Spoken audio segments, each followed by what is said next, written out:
Meu nome é Rúbia Domingos. Eu faço parte do Grupo 3. O Grupo 3 tem como integrantes Claudineia, Cristiane, Débora, Evelyn e eu. Nós ficamos com a parte 2 do livro, O Custo dos Direitos, porque a liberdade depende dos impostos, dos autores Holmes e Swesten, que é este livro aqui. O capítulo 5 tem como primeiro texto Como a escassez afeta a liberdade. Nesse texto será contada a história de Joshua Deschain, que é uma criança que nasceu no ano de 1979 e ao longo de 4 anos vai sofrer diversas violências pelo pai, violências essas de conhecimento do Departamento de Serviços Sociais, o DSS. Até que no ano de 1984, quando ele tinha apenas 4 anos, ele é levado ao hospital e em coma, né? E é feita uma cirurgia de emergência. Cirurgia essa que constata que a criança tem diversas lesões no cérebro, lesões essas que faria ela ficar internada pro resto da sua vida em instituições, né, para pessoas que sofrem de retardamento mental gravíssimo. Com isso, né, diante do conhecimento do Departamento de Serviços Sociais e de nada eles terem feito para remediar essa situação, para que não deixasse que isso acontecesse, a mãe resolve mover uma ação contra o Departamento de Serviços Sociais. Que eles não garantiram os direitos fundamentais de Joshua que estão garantidos na Constituição dos Estados Unidos. Quando ela tenta mover essa ação, seu pedido é negado pela Suprema Corte dos Estados Unidos. Eles falam que não, que Joshua sofreu uma violência que foi do pai com a criança, mas que nada o Estado possa fazer algo contra isso. Então, que perante, né, o Estado, nem o direito de Joshua deixou de ser garantido perante a Constituição. Na época, a decisão da Suprema Corte foi amplamente criticada. Porém, muitos juristas defenderam sim a decisão da Suprema Corte. E esses defensores tomaram 2 partidos. O primeiro partido foi que eles aceitaram, né, que sim, que na verdade nenhum direito fundamental de Joshua deixou de ser respeitado, porque eles alegam que a Constituição, na verdade, ela é feita para proteger os particulares do Estado e não proteger os particulares entre si, apenas quando o Estado, de alguma forma, tenta interferir nas relações entre os particulares. Então, por isso, eles acreditavam que a decisão da Suprema Corte foi correta. Texto 2 do capítulo 5. Acaso a Constituição oferece proteção contra danos causados por particulares? Aqueles juristas, né, que tiveram a primeira defesa, eles defendem, na verdade, uma teoria constitucional negativa, que é uma teoria, né, que segundo as próprias emendas da Constituição, da primeira até a 14ª, elas garantem que, na verdade, a Constituição ela protege a população contra um governo tirano. E que eles acreditam que a Constituição ela serve única e exclusivamente para proteger, então, a população, né, os cidadãos, contra o Estado. Porém, né, os autores não vão achar que isso está tão claro assim na Constituição, e eles trarão vários exemplos sobre isso. Um exemplo, né, que eu achei interessante relatar, mas existem diversos outros, por exemplo, sobre a escravidão, porque a escravidão ela ocorria entre 2 pessoas, né, entre particulares. Porém, a Constituição, né, o Estado diz que é proibido que haja escravidão. Então, dessa forma, a Constituição, ela está prezando, né, pela liberdade deste cidadão de não ser escravizado por outro.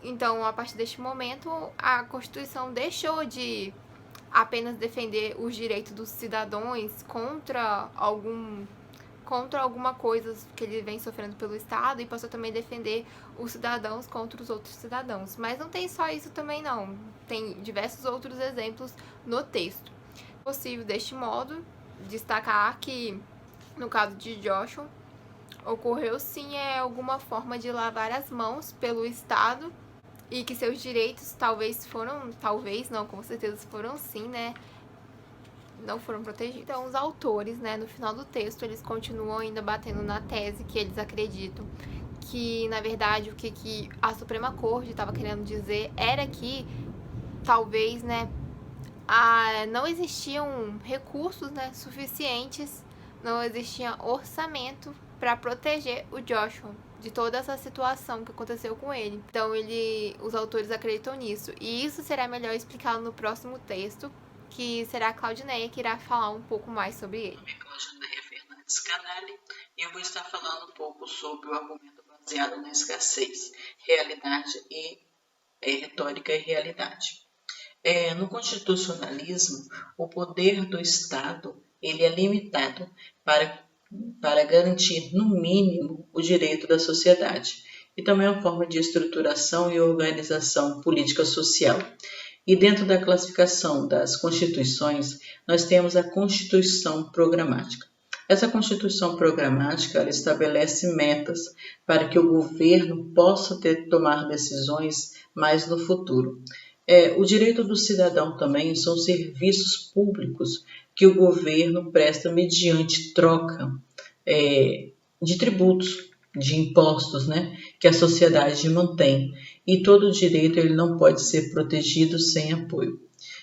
Os defensores do segundo argumento, dentro do caso de Joshua, eles dizem que as garantias e os direitos eles poderão ser violados pelas escassezes dos recursos, né, distribuídos pelo Poder Executivo. Então, poderão ser empecilhos na resolução de processos no Judiciário. Então, também como no caso é descrito, pois para eles, dentro do caso de Joshua, sofreu influências devido às restrições orçamentárias. E é por isso também que muitas vezes o magistrado, os mediadores, né, insistem numa conciliação. E fazendo essa conciliação, reconhece que eles podem economizar para o Estado. Essa lógica também do poder judiciário conciliador aconteceu nesse caso de Joshua. Essa problemática ela gira em torno das escolhas políticas relativas aos orçamentos, que aparentemente não possuem grande importância quanto à aplicabilidade do poder público, do dinheiro público, no caso, que pertence diretamente ao poder executivo. E o poder executivo hoje, na nossa contemporaneidade, detém desconfianças, né, generalizadas. No caso citado sobre os direitos à assistência sociais, eles não são nem absolutos e nem imutáveis.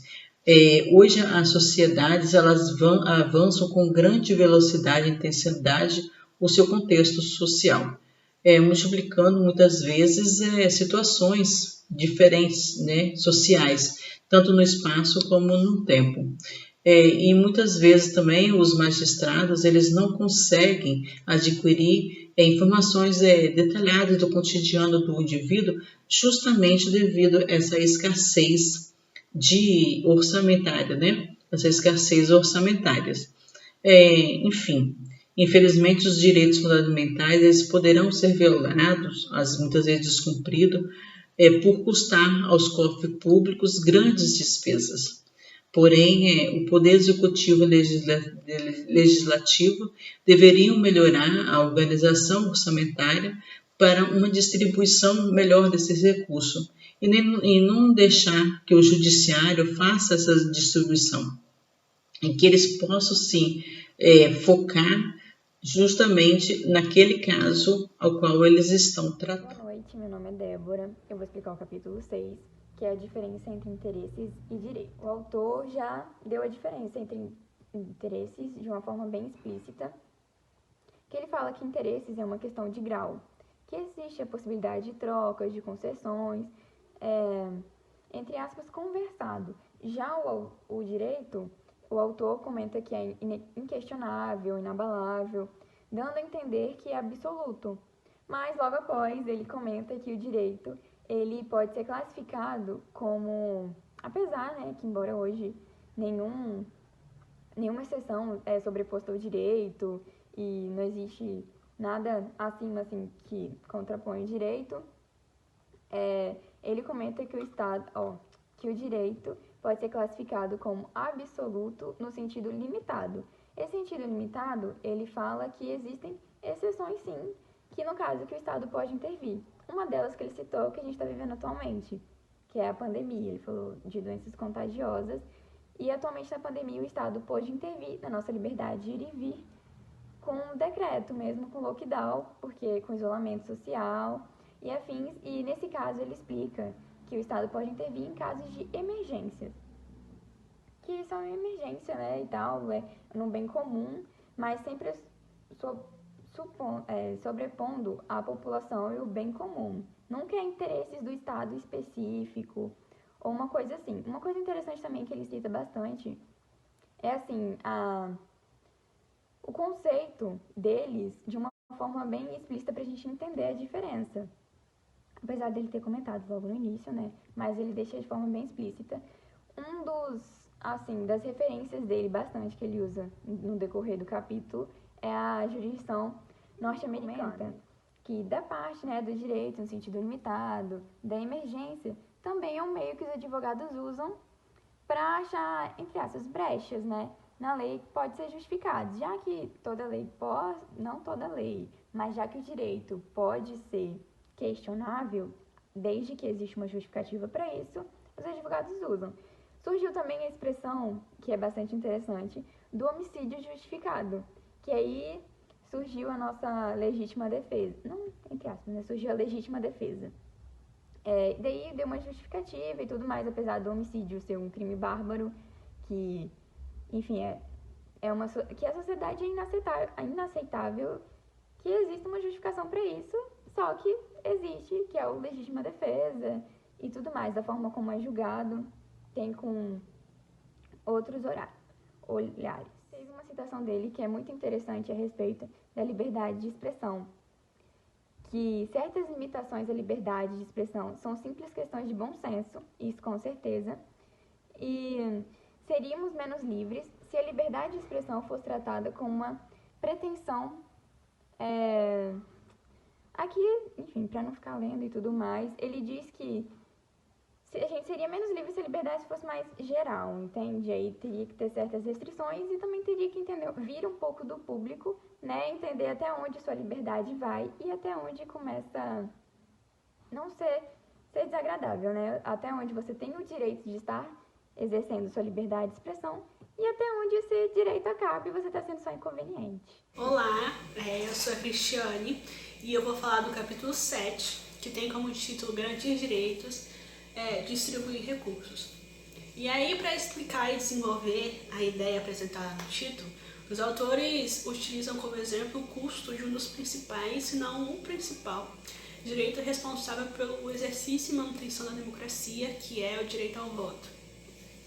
E aí, analisando como funciona as eleições americanas, os autores apontam a responsabilidade e os gastos, né, de cada uma das esferas governamentais de lá. E aí, governo federal é o que menos tem gasto, né, porque é o que tem menos coisas sobre sua responsabilidade nesse sentido de organização eleitoral.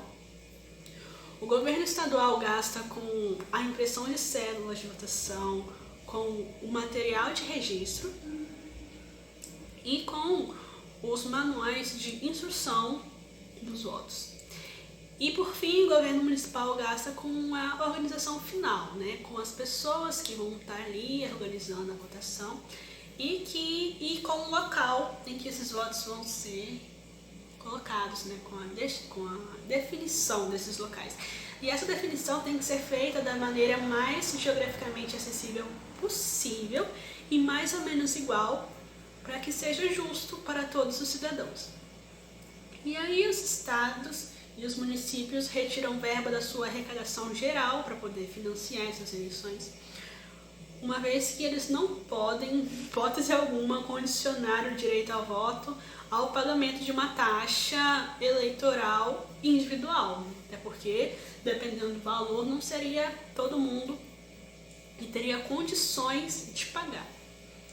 E aí, ao longo do livro e deste capítulo não é diferente, os autores vão apresentando explicações do porquê de direitos que dependem de gastos públicos e de decisões redistributivas não poderem ser considerados absolutos, e sim relativos. Porque caso ocorra algum empecilho, né, na distribuição dessa renda, alguma mudança na renda destinada à proteção e execução desses direitos, eles podem ser afetados drasticamente. E aí, como exemplo para isso, os autores apontam novamente o direito ao voto e o direito à liberdade de expressão. E por falar em liberdade, nesse texto eles citam também a 4ª emenda da Constituição americana, que garante a proteção dos cidadãos americanos contra buscas e apreensões irrazoáveis. E eles citam que a liberdade dos particulares depende demais da conta da qualidade das instituições públicas, porque são elas que fiscalizam e organizam, né, toda uma investigação e um trabalho para a concretização desses direitos. E aí os autores concluem que o motivo dos direitos serem cobrados de todos e não só do grupo que o usa é porque ele está disponível para todos, né? Porque a gente nunca sabe quando a gente vai precisar de um direito. Não é como um plano que você vai lá e paga de uma coisa que você pretende utilizar. Não. Então ele está ali para todos, então ele é responsabilidade de todos. E aí eles batem martelo, né, nessa explicação, dizendo que direito e coletividade são codependentes. Um precisa do outro e não existe sem o outro. Eu me chamo Evelyn Conte e eu estarei fazendo a apresentação do capítulo 8, que é o último da nossa parte, do meu grupo, no caso, e tem como título Por que as concessões são inescapáveis. Inescapáveis no sentido de que não é possível evitá-las, ou seja, não é possível fugir delas. Esse capítulo se inicia com a segunda declaração de direitos feita pelo presidente Franklin Roosevelt, na qual ele dava algumas garantias básicas, como, por exemplo, o direito ao trabalho, o direito à assistência médica. E isso nos faz questionar se essas garantias deveriam ser incorporadas ao texto da Constituição. Porém, o presidente Roosevelt teve dissidores diretos a essa ação, que afirmavam que, na verdade, essas garantias e esses direitos mínimos não deveriam estar no texto constitucional, porque não tem igualdade com o princípio máximo da Constituição, que seria, na verdade, proteger o cidadão do Estado, né? Falando mais profundamente sobre os direitos de bem-estar, nós temos que eles nunca são totalmente protegidos, visto que eles são muito dependentes do orçamento público. Assim, em determinados países em desenvolvimento, eles podem ser mais deixados de lado, por assim dizer, do que os direitos de primeira geração, visto que esses direitos são os direitos de segunda geração, esses direitos de bem-estar.